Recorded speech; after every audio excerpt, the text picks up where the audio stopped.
This course is presented to you free of charge by TTJ Tech Services of www.ttjtech.biz and by Stir It Up of www.stiritup.com. And remember, stir is spelled with a U, not an I, so that's STURITUP.com. TTJ Tech Services and Stir It Up are pleased to offer this course to you to the glory of God and to the benefit of all those who listen.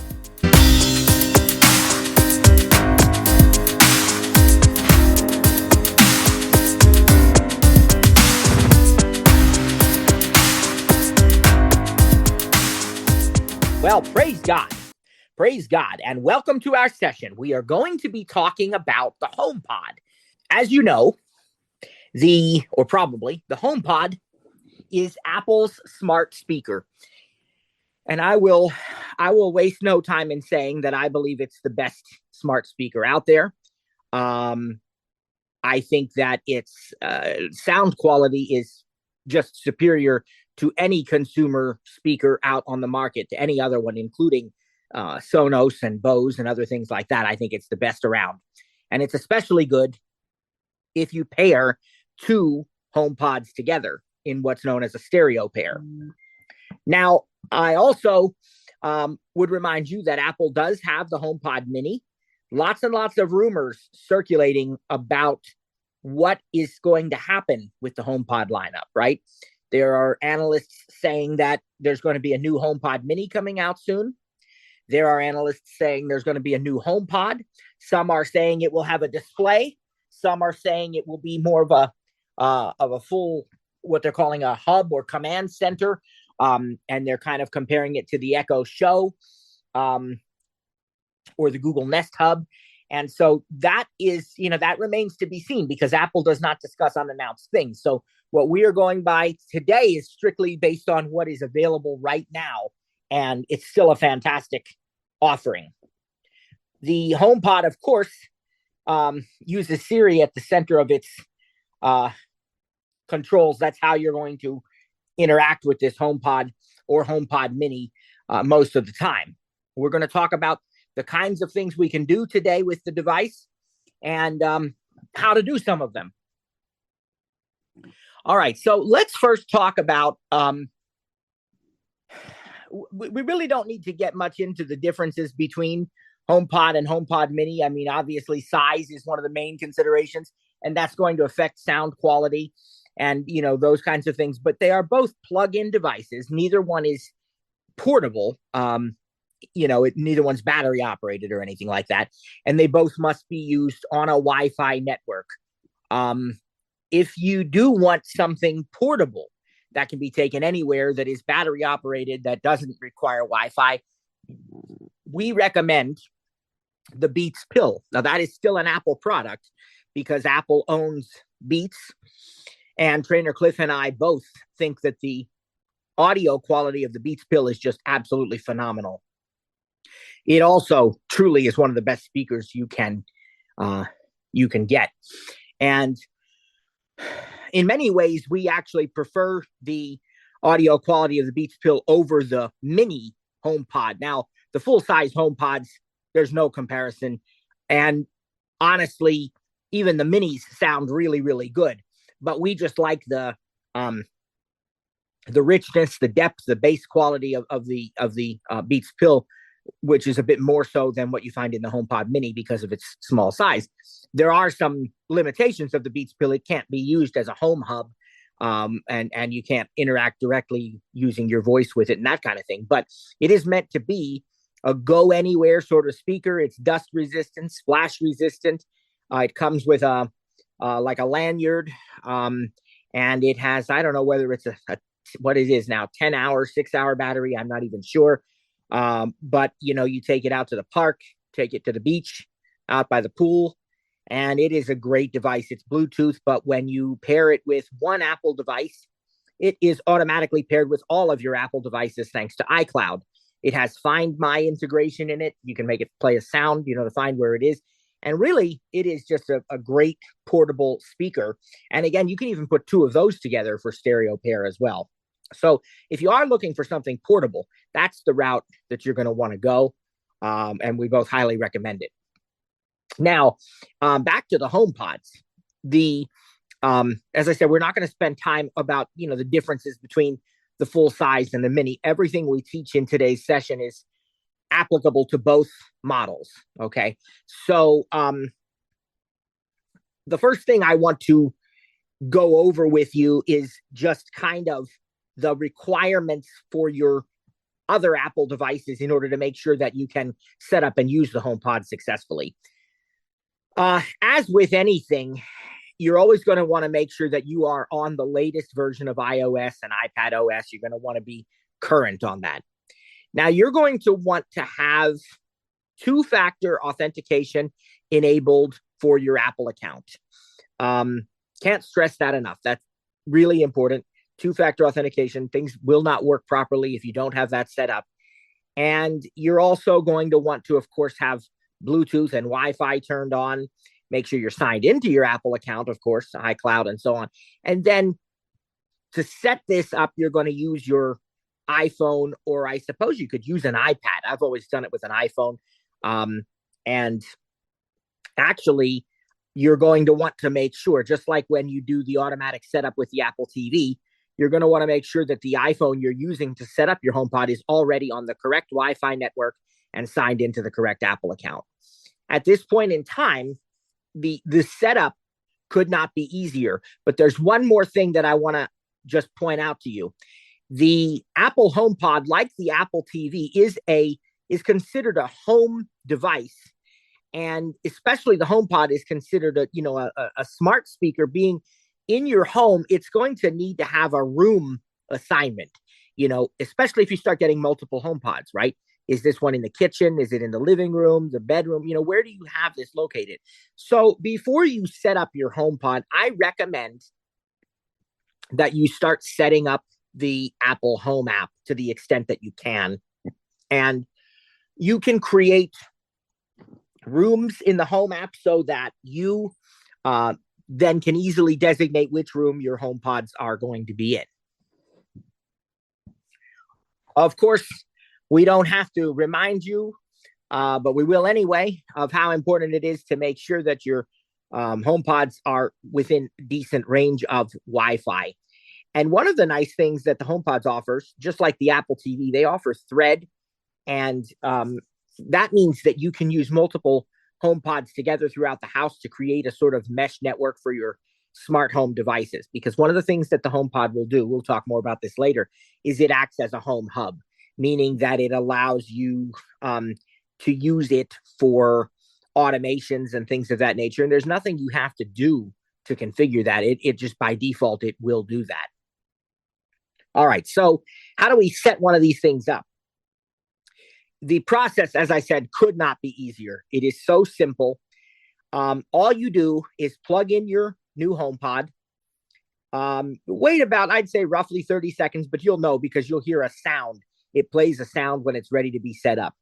At that point, all you need to do is have your iPhone unlocked. Remember, have it on the correct Wi-Fi network already, signed into your Apple account, have Wi-Fi and Bluetooth enabled, and you don't even have to go into the Home app. Just literally be at the home screen on your iPhone and bring the iPhone up to the HomePod. Bring the two devices together, and a message will pop up on your iPhone screen asking if you want to set up that HomePod.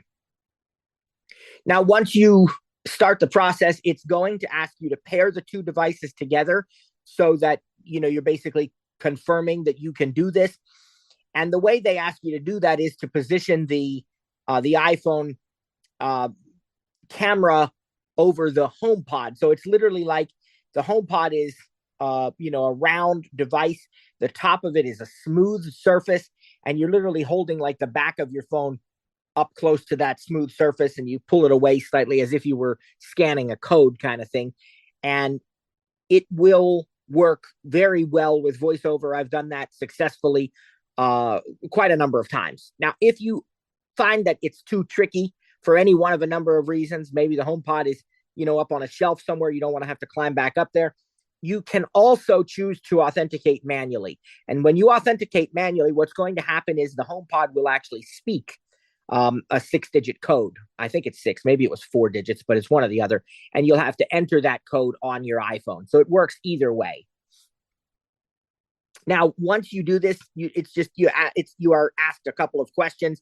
You're asked if you want to, what room you want to put the HomePod in. So again, that's where having a room, set up in your home is very important. If you haven't already, there is an option to create a new room, but you want to, put it in the correct room. You'll be asked if you want to enable personal requests. I highly recommend you say yes to this because that's what allows you to send and receive messages and add events to your calendar and add reminders and, items to the grocery list, those sorts of things. So I recommend saying yes, enable personal requests. And there's just a few basic questions like that. And then the setup process is automatic, and it will even turn voiceover on the HomePod for you if it detects that voiceover has been turned on your paired device. So it is a very smooth process. I would say it takes no more than about 2 or 3 minutes to set up the first HomePod. If you are setting up a second one in the same room, when you pick the same room, it detects that there's another HomePod. It'll ask you if you want to make this a stereo pair, and then it will ask you to designate which one is on the left and which one is on the right. When you're setting up that second device in the stereo pair, that process does take a bit longer. I'm going to estimate somewhere between 5 and 10 minutes, probably on the shorter side of that, but a little bit longer definitely than setting up the first one. And I suspect that's because it's setting them up to work together and tuning them just right to one another. But I have consistently found that the second one takes longer, noticeably longer than the first one. But it doesn't, it's not anything ridiculous. It's just a few extra minutes and then it's set up. The other question you may be asked, if you choose a room in your home that also happens to have an Apple TV in it, is do you want to use the HomePods as speakers for your TV? And this is a great option if you want to do it. It will change the default audio output for the Apple TV to the HomePods. And you say, well, what about my other devices that are connected to my TV? Maybe a PS5 or an Xbox or a cable box, a DVD player. Well, those by default are going to still come through your TV speakers or soundbar or whatever they used to come through before you installed the HomePods. But with modern Apple TV set-top boxes and with the right settings enabled, you can actually have those other peripheral devices, also come through the HomePod. There's an extra step in your Apple TV settings that you have to change to make that happen. You're using a feature called Audio Return Channel, and that is available on most modern TVs. You just have to make sure you're using the correct HDMI port for your Apple TV. But it will actually allow the HomePods to play sounds from other input, from other devices that are connected to your TV as well. When you do this with the full-size HomePods, it is really creating what is sort of the equivalent of like a 5.1 surround system virtually. You obviously don't really have 5 speakers, physically in that sense. I mean, but it is creating that effect. It sounds amazing. It's brilliant audio. You can listen to, jets flying in a movie and they literally sound like they're flying across the room. And you can, set up your speakers in such a way that will work quite well. Your 2 HomePods, one on either side of the room or something. And it truly surrounds you. I mean, it's just amazing. And the HomePods are constantly listening to their environment when you're playing something. And so if I'm not mistaken, it's like multiple times a second that they're adjusting. So there's no manual EQ settings. I think there's a reduced bass option or something. But other than that, you don't really have to do custom EQ stuff because it automatically tunes to whatever environment you're in.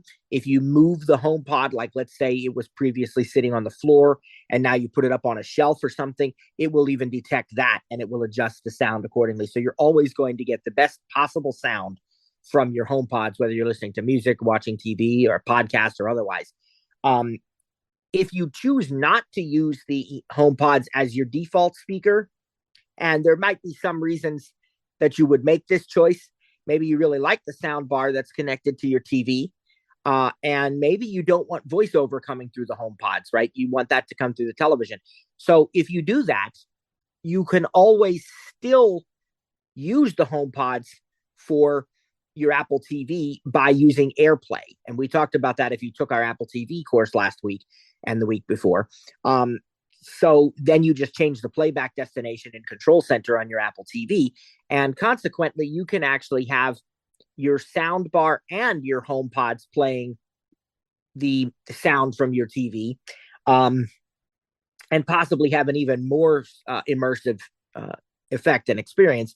And this then lets you choose when you want to do that. So, maybe for the majority of the stuff you watch, the sound bar is fine, but you're now going to have family movie night and you want to add the HomePods to the mix. So in that case, you can choose. So when you get that prompt, then it will, allow you to choose, and you can always change it later.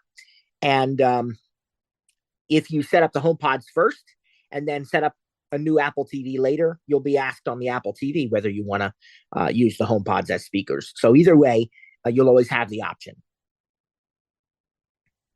That basically concludes the setup process of the HomePods. As I said, it's extremely easy. Now, one thing I will point out is once you are notified that the setup process is complete, you're back to your home screen, whatever, you will find that the HomePods are continuing the setup process in the background. So even though it says the setup is complete, not everything will necessarily work right away. There are some things that may either just not work or say that they need more time or, something like that. So I would just let it run for a while, and there's nothing you have to do. It's not showing up on your phone. You can use your phone normally, but just wait a few minutes, try things. If they're not quite working yet, wait a half hour, try them again. Everything gets set up. It just continues configuring in the background. And it's going to use the information from your paired device. And the nice thing is that one of the features that the HomePod has is voice recognition. It gets this from your personal devices. So it uses the combination of anytime you've ever set up Hey, SIRI, on your iPhone, your iPad, whatever, it uses those voice profiles to determine who is speaking. And you can go into the Home app, and under the home settings, you can invite other people if you've never done that. So if you've got, family members living with you, in my case, my wife and my kids and I, we all want to be able to use the HomePods. And so we can each add, I can invite them. I'm the family organizer for family sharing. And I'm also the one who created the home in the Apple Home app. So I can invite my wife and kids. It'll send them a notification. They can accept it, and then they become part of the home. And they can add the recognize my voice feature then as well, so that the HomePods know who they are. And the benefit of this is that when we start talking about, for example, sending and receiving messages, if I ask the HomePod to send a message, it's going to send from my phone number, my contact. And if I ask it to read messages, it's going to read the messages that I received on my iPhone or iPad or all of my devices, really. But if my wife or kids ask it to read the messages, it's going to read their messages. So it knows who's speaking, and it uses that information to provide whatever it is that you're asking for. Messages, phone calls, and really even music, because each of us has our own playlists, our own music preferences. And so whoever makes the request, it's going to use their account for that purpose. There's also a measure of security in this. So if somebody comes into your house who is not part of your home, then they try to do something on the HomePod, it's not going to let them do it. It's going to say, I don't recognize your voice. And there are some exceptions to that. All right. So let's say that you want to listen to music and somebody wants to pick a song and they come into the house, it will use then the default music account for that person. But any kind of personal requests, calendars, reminders, messages, phone calls, it's simply not going to do them if it doesn't recognize the voice of the person who's asking for them. So this is a very powerful, very convenient feature, very useful feature, and you can customize it in the Home app under your home settings. All right. So by default now, I think by default, the two ways to access the HomePod with your voice are by simply saying the name SIRI, right? I'm not saying it because I don't want to set it off on multiple devices, but you say that name or you use the wake phrase, hey, SIRI. So you can do it either way by default. That's customizable. By default, there's not a wake chime, though you can enable one. But you really don't have to. You say, well, how do I know if it's listening? And this kind of goes back to when they made that change on the iPhone. You really don't need to. There's no reason that you need to wait for any confirmation. Now, if you do wait for several seconds, then she will speak and she'll say, like, uh-huh, or something like that, like indicating what, like I'm listening. But let me show you that you really don't have to wait at all. And so there's no reason, to think anything otherwise. It's just going to hear you. Let me go up here. Siri, how are you? I'm happy to be here. And I think you probably heard that. She said, I'm happy to be here. I tried to bring the iPad close enough so that you could maybe hear that. But you see, I didn't have to wait. I didn't have to, just speak her name. And that's true with all of your Apple devices. They've made them so responsive that there's no reason to wait. As I said, if you say her name and then don't say anything, she will eventually say, uh-huh, or mm-hmm, or something, but there is really no reason to do that. All right. So that's how you invoke and then there is also the option of touching and holding it's not really a display. It's the top surface of the HomePod. You can do that as well. There are some touch controls on there, including that one, but there's no real reason to do that. In most cases for the HomePod, you're just going to speak to it. All right. So of course we can look at some of the options here that we can do with our HomePod, and the HomePod is going to work best with an Apple Music subscription. That is truly the best way to get the most use out of your HomePods. Millions and millions of songs available to you anytime. You can create your own playlists, of course. And if you create them on any of your Apple devices, they will be available on your HomePods. You can even use the HomePods to add something to a playlist. So if you're listening to a song and you really like it, you can say, add this to my favorite songs playlist or whatever playlist it is, And let's see here. You have Apple Music Radio. So that includes several live stations. It also includes the on-demand stations, right? You can ask it for a radio station of love songs or of, Christian and gospel or country or, 50s, 60s music, whatever you want, you can ask it for. And it has like hand-picked, hand-curated radio stations. Those are not live, but as I said, there are several live ones as well. There's a country one. There's well, let me look because I'm trying to remember their names right now. One is the original one was Beats One when it first came out, but they don't use that term. Let's see. All right, radio has Apple Music One and Apple Music Hits, Apple Music Country, and then there's a Spanish Apple Music one, and then there's also Apple Music Club, Apple Music Chill. So there's actually like 6 or 7, I think it was 6 live radio stations that are 24-hour live stations. But then that again, you can pick any genre, you can pick an artist, and it will create a custom radio station, that way as well. And as I said, you have all your playlists, you have all of these things. Plus, it will access radio stations from iHeart and TuneIn. So you can play, radio stations from across the country or around the world that way as well. So Apple Music is really the best way to listen to music on your HomePods. And as I said, there's millions of songs.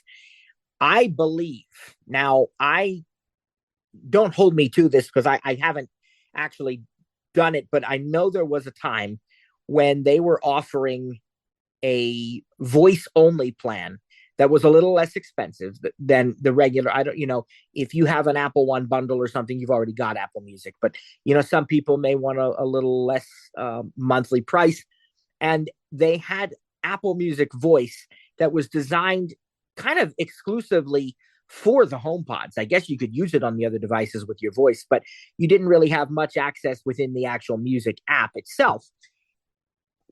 And so that is another option, as far as I know, for people that want to do that, unless they've done away with that. I haven't really heard anything about it in quite a while, but I know they did introduce it a few years ago. Now, in addition to Apple Music, you can also play anything that you have purchased from the iTunes store. If you purchased an album or a song without an Apple Music subscription, those are playable on the HomePods.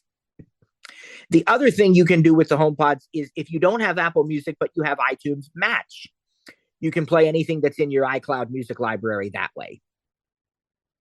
So Apple Music is not the only way to listen to music on the HomePod.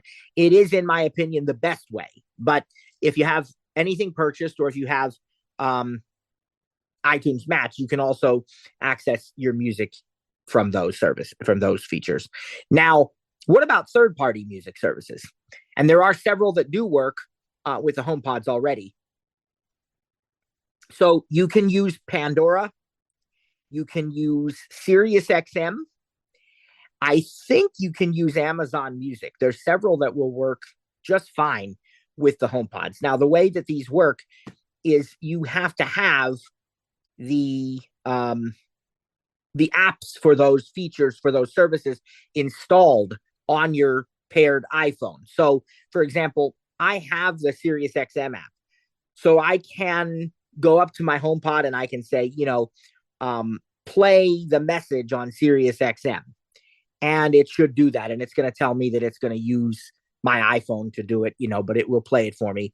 And again, Pandora, I think Pandora actually has something in the settings you can enable the HomePod use or something. And so then you just want to put the name of the music service in there, play oldies radio on Pandora or something like that. And if you want to switch, then you can say on Apple Music or whatever. Typically, it learns very quickly the default music service, the one that you use the most, and it will default to that if you don't say any name of a music service.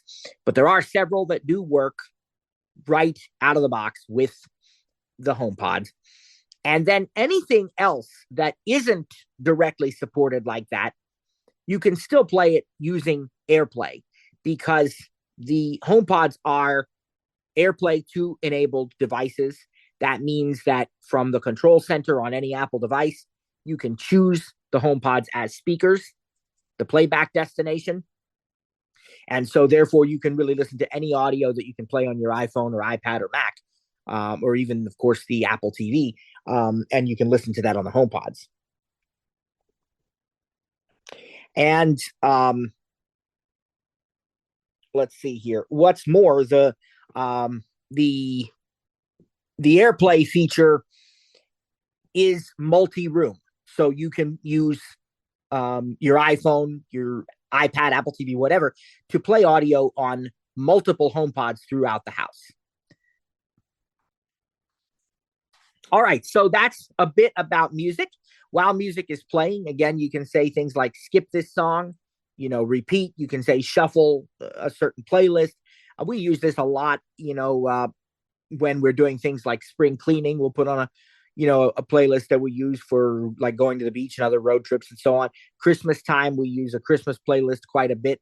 I have one playlist that we use with very common Christmas songs. And then I have one called Outdoor Christmas that plays like chimes, songs that are played by chimes and like orchestral stuff. And we actually usually do those outdoors, but this time I played it a little bit indoors one day too, so we got to hear it some.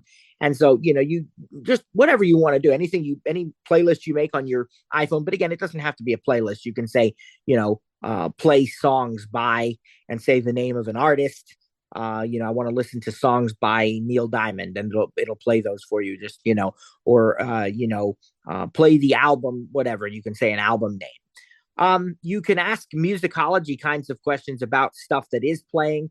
In many cases, it has that information. Not all cases, but in a lot of cases, you can say, who's the drummer on this song, or when was this song released, that kind of thing. And again, of course, you can simply ask what song is playing if you're not sure of that as well. There are other music features for the HomePod that are really cool, like multiple people can add to the up next queue of what is playing. So you can almost have like a DJ type effect. And in addition to that, there is a feature that one person can scan a QR code to create a share play session, or you can copy that code and give it to someone.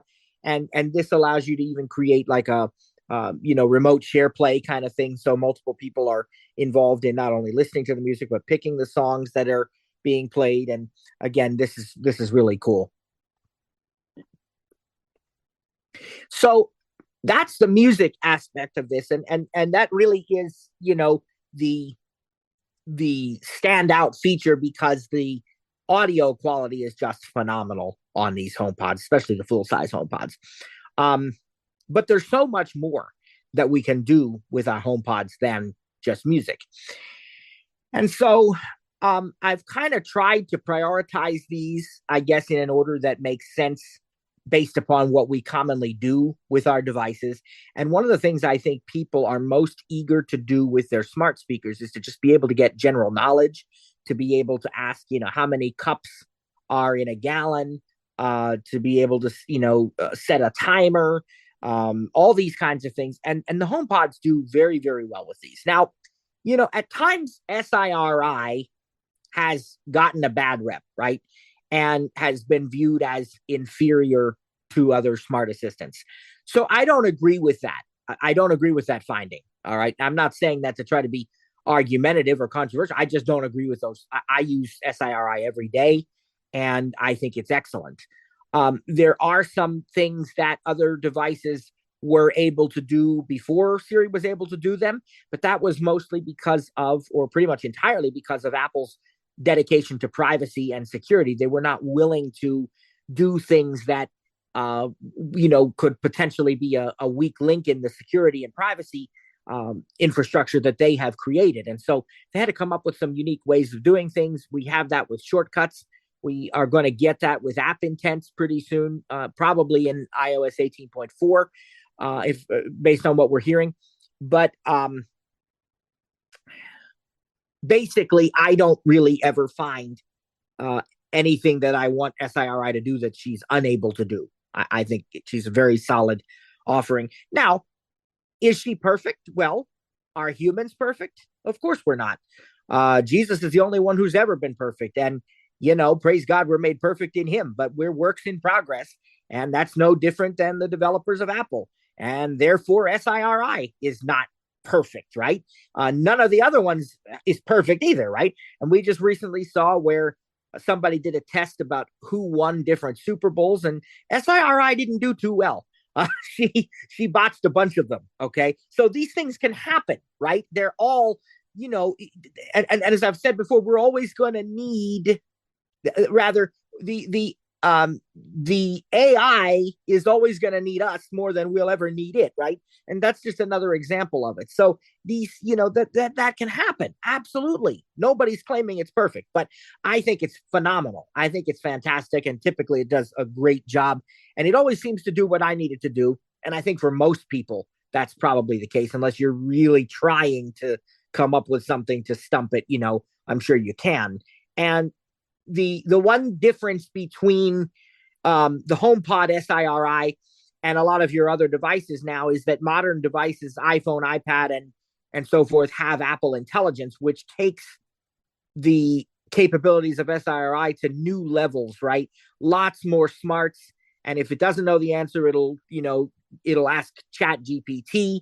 And so there's things already, and there's going to be even more that SIRI will be able to do on your iPhone or iPad if it's new enough that it just simply cannot do on the HomePods yet. Again, there are so many rumors about what's going to happen with the next iteration.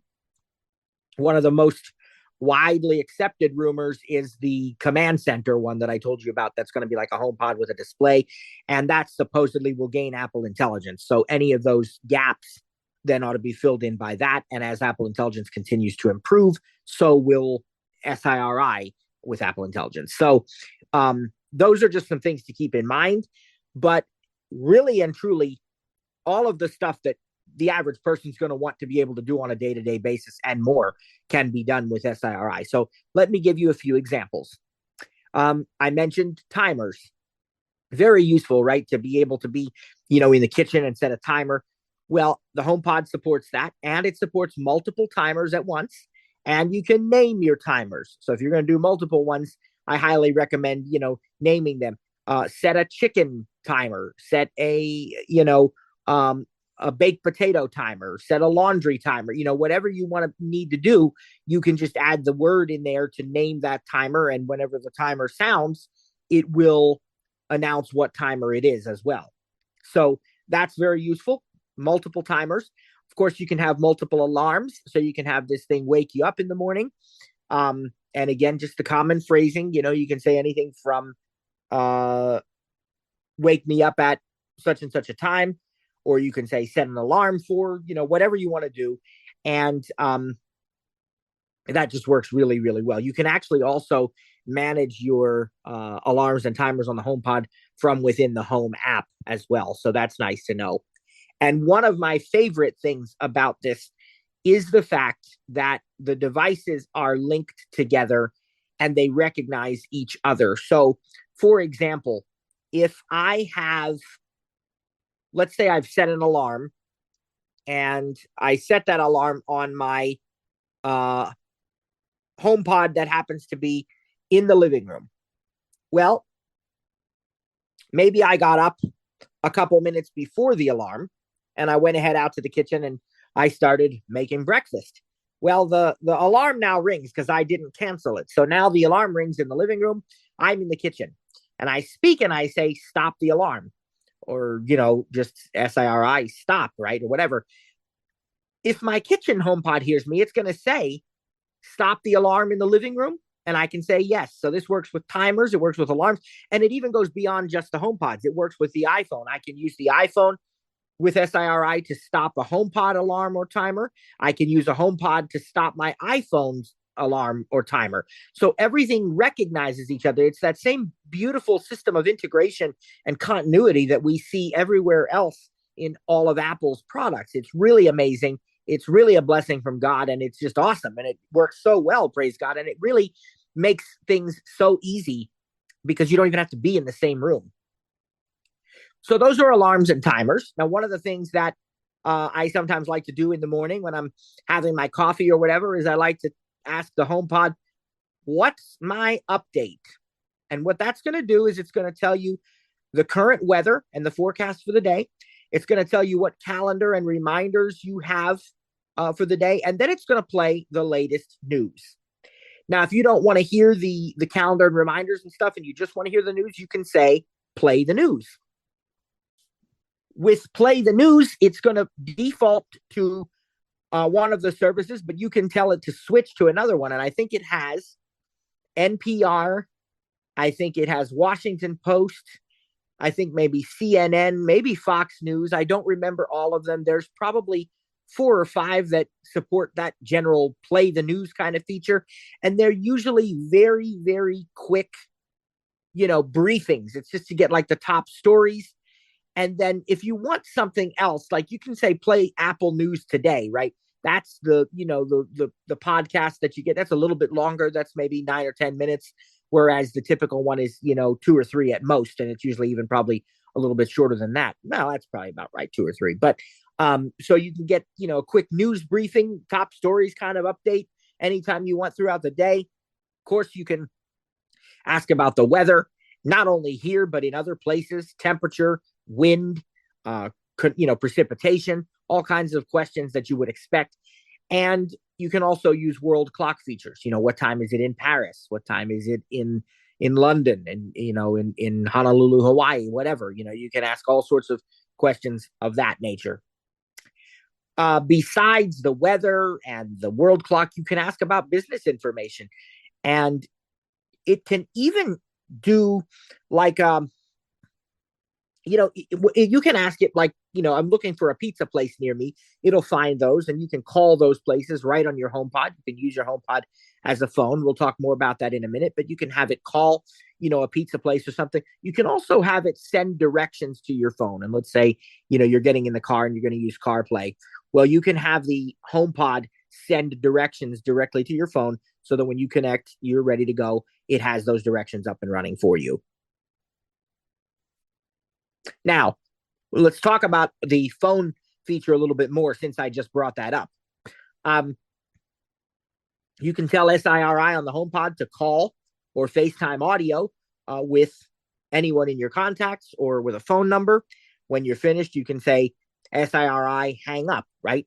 When the phone is ringing on your iPhone, your Apple devices, you can even tell the HomePod to answer the phone. I think you can even ask it who's calling, but I know you can tell it to answer the phone as well.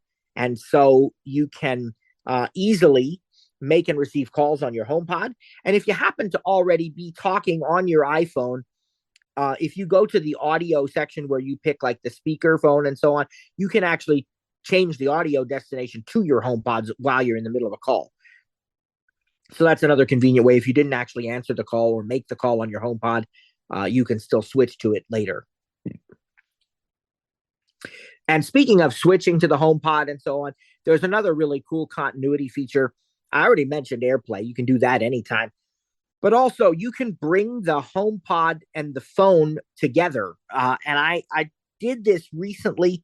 And right now, the exact scenario is kind of escaping me. I think maybe we were in the car listening to something and we came into the house and somebody wanted to hear it on the HomePod or something. And literally all you have to do is hold the iPhone up to the HomePod and you'll feel a little haptic prompt as it's transferring the music. But you can go either direction. You can go from the phone to the HomePod or from the HomePod back to the phone. And this is a really neat feature too. So you continue right where you left off. All right, so there's tons and tons of general knowledge kinds of stuff that SIRI can answer, things about history, things about current events, things of all sorts of sports kinds of things. And, measurements, I mentioned, how many, what did I say, cups in a gallon. You can do translations to other languages. My advice to you is just play with it, give it a try. And again, that's what we would call the category of knowledge or general knowledge. There's just so much. Most things you ask nowadays, it will answer. Every once in a while, it'll say, that you need to ask on your iPhone, but typically now it's going to read you a response and then say, if you want more information, say, open this on iPhone or something. But usually you can get a response. I mean, I've even asked it things like, is it safe to feed my dog let's say blueberries or whatever, which by the way, it is. They like blueberries a lot. But anyhow, you can ask these kinds of questions. It gets its information from a lot of sources now. And so it's really, really becoming very smart. And so that's the knowledge category for sure. Now, I mentioned language translation. There's quite a number of languages that it can translate to. We also have some fun features on here. It will tell you jokes. It'll do knock jokes with you. And one of the other things that it does have is it has a couple of games. It has the true or false game. I think it has the haiku generator, and I think it has the music quiz. I know those work on the iPhone. I'm fairly certain they work on the HomePod as well. And you can also have it play different types of like animal sounds and so forth. If you say something like, what does an elephant sound like? Or what does a dog sound like? It's going to play those sounds for you. And then it also has ambient sounds. And I don't know if I remember all of them, but it has like ocean sounds. It has, I think like stream. It has forest. It has night. There's quite a few that it has. and maybe I'll look them up here in a little bit, but I think there were like 6 or 7 different types of ambient sounds that it will play for you if you want it to do that.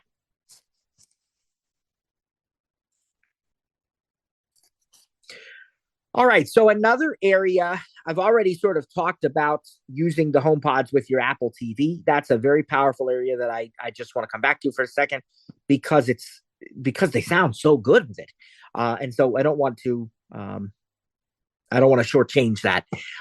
Very, very easy to, even if you're not using them as default speakers, to go into the control center on your Apple TV, or in many cases, while the movie or show is playing. I recommend pausing it first and then going down to the playback destination options under audio. Either way, you can pick the HomePods as the speakers, and they just sound phenomenal. All right, let's talk about some of the other personal request type things you can do. Praise God. So calendar and reminders. So I can say what's on my calendar for today. I can say add something to my calendar. I can, have it add events to the calendar. Another thing is reminders, and this is where we get our grocery lists. You certainly can do other kinds of reminders too, and even your specific, times and so on. Remind me to, to start the. Well, I wouldn't do that because it's on my calendar, but just, hypothetically, remind me to start the help session tomorrow at 2 p.m., right? And it's going to then, add that to reminders on all of your devices. You'll get your notifications on your phone, your iPad, all these things. But one of my favorite ways to use reminders, of course, is the grocery list. And if you need to create your list in the reminders app on any of your Apple devices, and you can designate it as grocery. If you took our voiceover course in the fall, we taught you how to do that. We're going to teach you again in the iPad course in the spring, praise God. So that's coming up. But you designate a list as a grocery list. You can also call it grocery if you want. You don't have to. But you designate it as grocery instead of standard. So it automatically puts the categories in there for you, and you can share that list with everybody in the family. That's how we've done it. And then now all I have to do is, tell SIRI, add such and such an item to the grocery list, and she'll do it. And I can even ask what's on my grocery list. I can have her read things, and I think I've had her remove things too. But it is a very powerful feature. You can be in your kitchen cooking, hands-free, just add something to the grocery list when you realize you need it. It is definitely, one of the probably most commonly used features in our household, because it's so convenient and so easy. And while we're talking about grocery lists, there is a way to use the HomePod for recipes as well.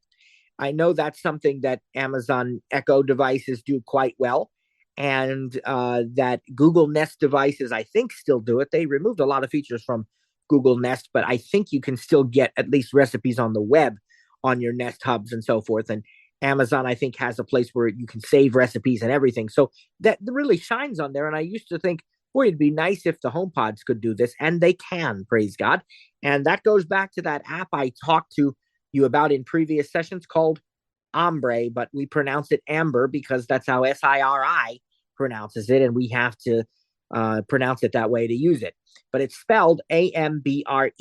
It's the Spanish word for hunger. You might have heard the phrase "Tango hambre," I'm hungry. Really saying "I have hunger" is the literal translation there. And so "hambre" is the word for hunger, but we pronounce it Amber for serious purposes. So this app, available in the App Store, I've said this many times, and so has Trainer Cliff. It's a phenomenal app. They care about voiceover. They care about implementing all of Apple's latest features. You've got Dynamic Island, live activity support. You have an Apple TV app. Well, it also works on the HomePod. Once you start cooking an item that you have in your recipe list, in the Amber app, you can say to SIRI anything like next ingredient, next instruction, things like that, and it will read them for you. It will automatically set timers when it needs to. It is a really, really powerful app, and it works great with the HomePods. So if you want recipes, guided cooking instructions on your HomePods, that's the way to go. And the app provides numerous ways for you to add new recipes. You can search the web and import them. You can import them from other recipe apps. You can scan them from a cookbook. You can dictate them. You can type them. There's just so many ways to add recipes. And then there's, scaling options for the right number of people. But once you start the cooking and that HUD appears, which stands for heads up display usually, but it's a different display mode designed for cooking. You then can use your HomePods, so you can do this hands free to cook on using your HomePods. And speaking of these kinds of third party apps, many apps that support shortcuts will work on the HomePod. So you can even say something like Shop Walmart if you have the Walmart app installed and the shortcut enabled and so forth. And your HomePod will add items to your Walmart cart for you as well. So there's a lot of things that work well like this. Many shortcuts that you create on the paired iPhone will work on the HomePod. Another feature that we have is, of course, I mentioned this a bit earlier, is that we have the ability to send and receive messages, and they will come from the person who's speaking. If it's not sure, it'll ask you who's speaking, and if it thinks that you're being truthful and it can tell that it's a close or exact match, it will go ahead once you say your name. But you can send a message, and you can even send an audio message, and it'll record that. But I think that works on the HomePods. Now I'm questioning myself, but I really think that does. And also, of course, you can read messages. And when you get a message, normally it sounds on your iPads, your iPhones, your Macs, but you can still read it on the HomePod. You just tell her, read my messages, Now, if you send a message to someone and they reply quickly, like within a minute or two, you will actually get the ding sound on your HomePod as well, if you used it to send the message in the first place. All right, so sending and receiving messages, very, very easy, very straightforward on the HomePods. And again, it is going to, whoever speaks, it's going to use their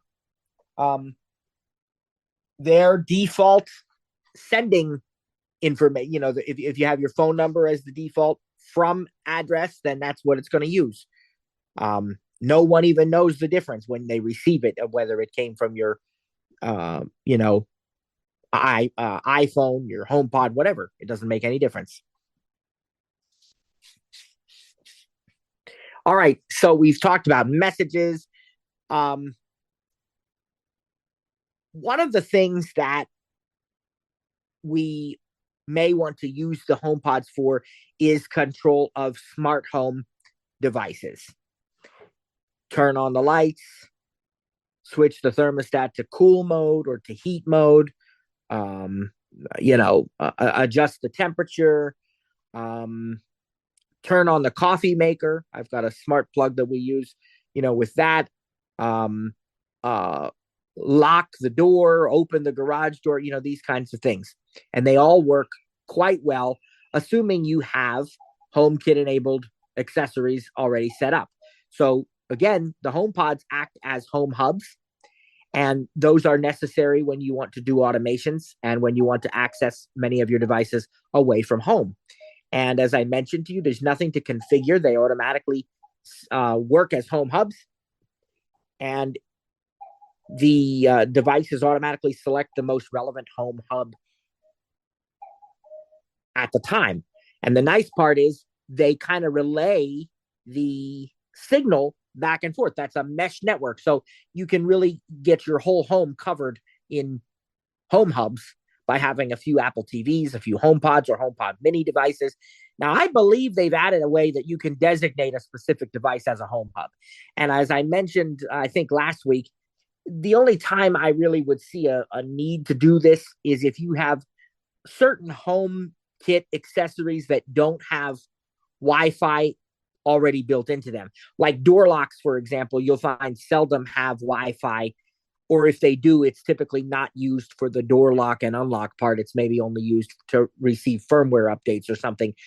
And my understanding of the reason behind this is that apparently in order to do that sort of thing over Wi-Fi takes a lot more battery power. So you'd have to be, replacing your battery or charging your door lock like every month or something. And so instead they typically use Bluetooth Low Energy or they'll use Zigbee or some other short range type of method to allow your iPhone to communicate with the door lock or some other hub. But in order for you to be able to then access that away from home, it's going to have to go out to the internet. And that's where the home hub, like the HomePod, comes into play, because that's got Wi-Fi. But in this case, then you'd need to have your HomePod fairly close to your door lock so that the two would be able to speak to each other. If you have a door lock that does not have Wi-Fi in it, and your HomePod is way, way at the other end of the house, and that's the closest home hub, it may not work when you're away from home, or it may be very, very slow to respond. Now, I think it's the level lock that has an optional Wi-Fi module that you can add to it just for that purpose, so that it can be further away. But your simpler option is just to make sure that one of your home hubs is close to the door. And in that case, that may be a situation where you'd want to designate that as the default home hub. But typically it doesn't matter. And especially if you have multiple ones, it'll just relay the information to where it needs to go.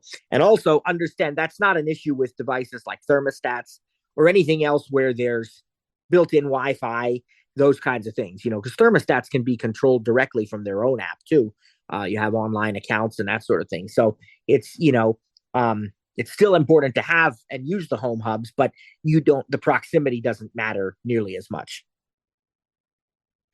So we can say all sorts of stuff to our HomePods, depending on what smart devices we have. We can also use the HomePods to activate scenes, and we can even do an on-demand automation. Like I can say, turn on the coffee maker tomorrow at 9 a.m. and it will do it. It'll schedule that. It'll automatically turn on the next morning. I can say, turn off the lights tonight at 11, whatever. So if I don't have the automation set up already, I can do one on the fly like that. And again, I can do the scenes too. I can say, I'm leaving, I'm home, whatever I might have set up, right? I mean, you have to have these scenes set up ahead of time, or you can control an individual device, of course, as I gave the examples earlier. Now, one of the nice things is with what are known as secure accessories. These are like garage doors and door locks and so on. You can lock them or close them from the HomePods. So if I say, is the garage door open? She will say, no, it's closed, or yes, it's open. She'll tell me. I can also say, close the garage door. But if I ask SIRI on the HomePod to open the garage door or to unlock a door, she's going to require me to authenticate from my iPhone. And the reason for this is so that somebody can't shout into your house from the outside and tell it to open something, And so it's a security measure. And you have to actually have that paired device in hand, and you'll have to authenticate on that device with Face ID or whatever before it will complete that request. So the secure requests do require that. Now, again, you can close or lock it without having to do that. But if you want to do the opening or unlocking, it's going to ask you to use your iPhone.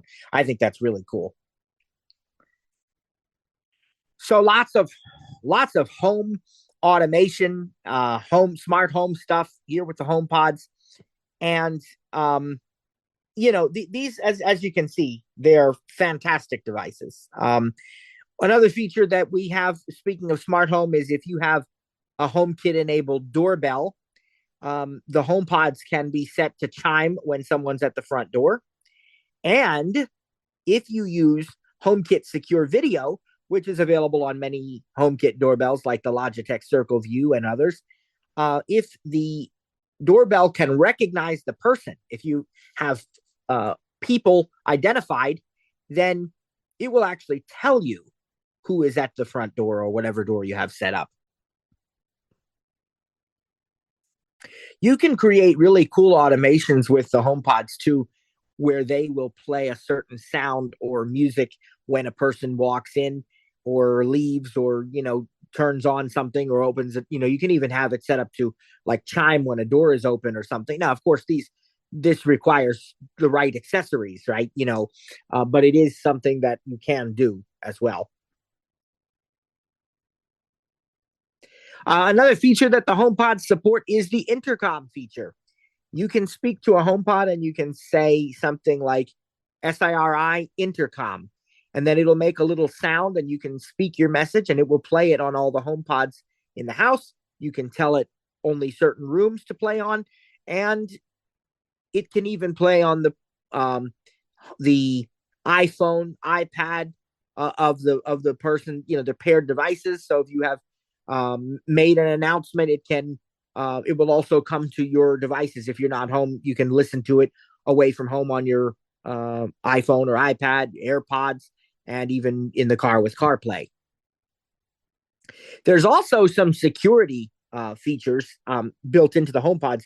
One of them is sound recognition, so it can detect certain things like smoke alarm sounds and so forth, and it can notify you when you're away from home, and you can listen in, so you can actually hear what the HomePod thinks is a smoke alarm, even when you're away from home.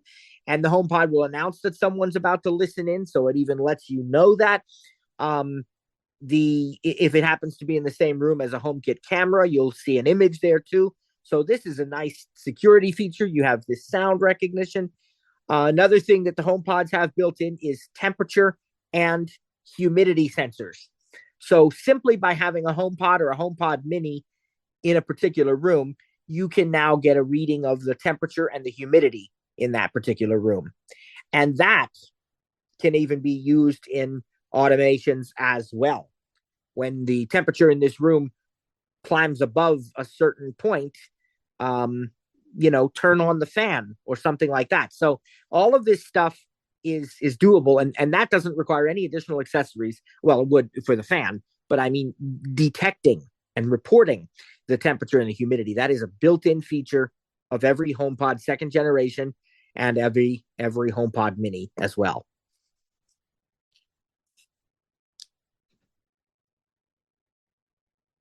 All right. So I think we have covered quite a bit here about what the HomePods can do, what they're capable of, and why they are such awesome devices. All right. Hey, God bless you, everybody, and take care, and we'll see you tomorrow.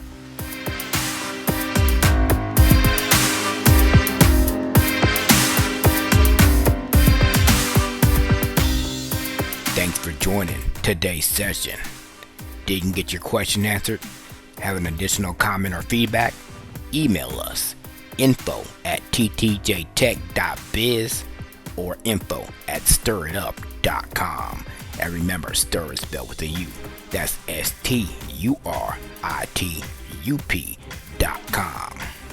Or check out our websites for additional resources. That's ttjtech.biz or stiritup.com. And remember, subscribe to the newsletter when you're there. That way, you don't miss out on any upcoming announcements or events. Thanks for joining us. God bless, and see you next time.